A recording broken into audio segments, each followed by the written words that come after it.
L'importante è la qualità. The most important thing is the quality. What I hope people will remember about my music is the quality. Sometimes I'm asked to compose something simple because the story is simple, but I always ensure that it's something that's unique. Ho cercato di qualificarla. Morricone is unbelievably prolific, between 450 and 500 film scores. No one's quite sure how many, actually. He's done so many. I mean, the moment The Good, the Bad and the Ugly begins, you know you're in for something different. You've got A-E-A-E-A, like a coyote howl in the desert. You've got the driving sound ding, ding, ding, ding, ding, of a horse. You know, grunts and anvils and bells and whip cracks and Fender Stratocaster guitars and a choir singing incomprehensible lyrics. You know, it's all put together in this very strange sort of arrangement and slightly anarchic sound. Then in comes a trumpet. And what you've got is an amazing classic score. I mean, most people are associated with one genre of film. He does the lot. In this country, he's rated and most famous for the scores he did for Sergio Leone's films. He slightly resents that association, that why is everyone going on about westerns all the time, every time I come to England, and hates the phrase spaghetti westerns because he thinks it's a huge put down and it's sort of beneath him in a way as a composer. Mi disturba moltissimo. I get really annoyed because even though only 8% of my film scores were for westerns, most people only remember me for those films. So sometimes I'm quite disappointed because I've written for so many other types of films. Western, Arancia Meccanica.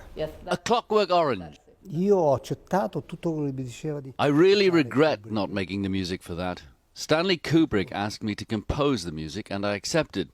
The problem was that Kubrick's decency made him phone Sergio Leone, who was mixing the film I'd just composed the music for, and I'd finished working on it. But Sergio Leone told him I was still busy with him, so Kubrick didn't ask me again. And I wasn't able to do A Clockwork Orange, a great regret. And Kubrick never called me back. I think one of the key things that makes Morricone very individual, very unique in a way, I mean, you hear literally one bar of a Morricone soundtrack and you know it's him. He writes melodies like an Italian writes melodies, you know, he couldn't be French or Spanish or indeed American. He's absolutely 100% full-fat Italian.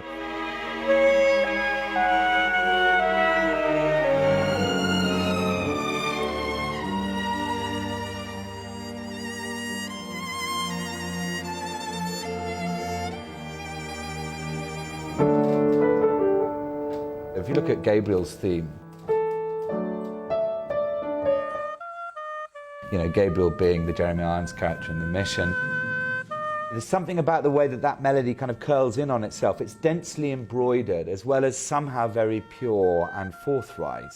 Everything in a nutshell that Jeremy Irons' character is meant to be. They are completely joined at the hip, and that's genius. The great moment in Once Upon a Time in America is when the children, a gang of street urchins, most of whom are Eastern European immigrants, wandering around the Lower East Side of New York, one of those great bridges in the background, you know, so it must be New York. And on the score, the panpipes. What have the panpipes got to do with Eastern Europe? Nothing at all. But somehow it works. It feels unusual. You expect it to be The Godfather, but these aren't Italians, they're Eastern Europeans, and somehow it creates that sort of oddness of this is an unusual ethnic background for a gangster film, and the music absolutely expresses that.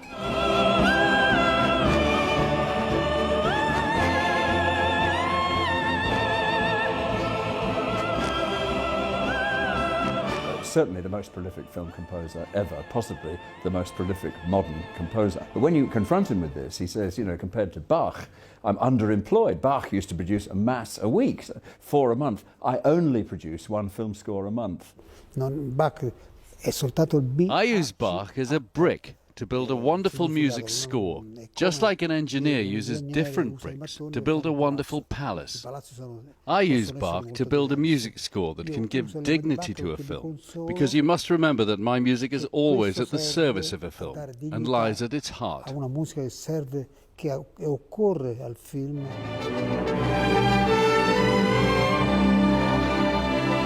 I love the fact that Morricone is still searching, he's still questing,